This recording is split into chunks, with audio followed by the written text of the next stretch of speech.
ترسم این 40 روزا دووم نیارم 365 روزه لحظه شمارم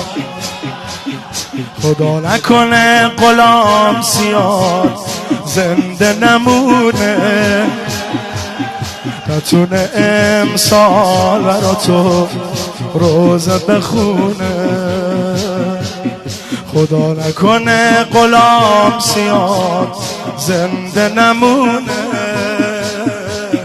نتونه امسال برا تو